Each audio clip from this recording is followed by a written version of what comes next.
18 months మనం 5వ conference పెట్టుకున్నాం. అయితే ఈ 18 months లో ఈ రోజు కొంతమంది రికగ్నైజ్, జనరల్ గా నేను ఈ అవార్డ్స్ ఎప్పుడు తీసుకోలేదు. కొన్ని ఫారిన్ యూనివర్సిటీస్ కూడా PhD ఇస్తా ఉంటే, ఆనరీ డాక్టరేట్ ఇస్తా ఉంటే నేను పొలైట్ గా రిఫ్యూజ్ చేశాను. ఈ రోజు కేశవ్ గారు చెప్పిన దానికి రెఫరెన్స్ చూస్తే ఎంటైర్ క్రెడిట్ గోస్ టు నా కొలీగ్స్, ఇద్దరు కలెక్టరేట్లు గానీ, మీరు కలెక్టర్స్ గానీ, హెడ్ ఆఫ్ డిపార్ట్మెంట్స్ గానీ, ఈ పక్కుండే ministers and senior secretaries including chief secretary.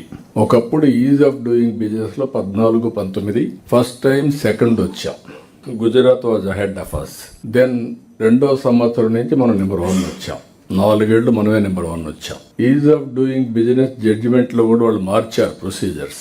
Every year okay, ఇప్పుడైతే కలెక్టర్స్ కాన్ఫరెన్స్ లో ప్రొసీజర్స్ మారుస్తున్నాము, అట్లా వాళ్ళు కూడా మార్చి మళ్ళీ ఇండస్ట్రియలిస్ట్ అడిగా. అవన్నీ ఎవరిని అడిగినా కూడా మళ్ళా దాన్ని అడాప్ట్ చేసుకొని మళ్ళా మనం ఈజ్ ఆఫ్ డూయింగ్ బిజినెస్ లో నెంబర్ 1 వచ్చాం. ఇప్పుడు మనం గేర్ మార్చాం, స్పీడ్ ఆఫ్ డూయింగ్ బిజినెస్ అని పెట్టాం. దీంట్లో వాళ్ళు ఇచ్చింది కూడా మీరు చూస్తే 25 పాలసీస్ ఇక్కడే ఉన్నాడు Yuvraj, and also different department heads ఇక్కడ ఉన్నారు, సెక్రటరీస్ ఉన్నారు. Majority came from industry department policies అన్ని. I really appreciate them. What are all the required policies 18 months లో 25 పాలసీలు తీసుకొచ్చాం మనం. I congratulate them. One of the best work.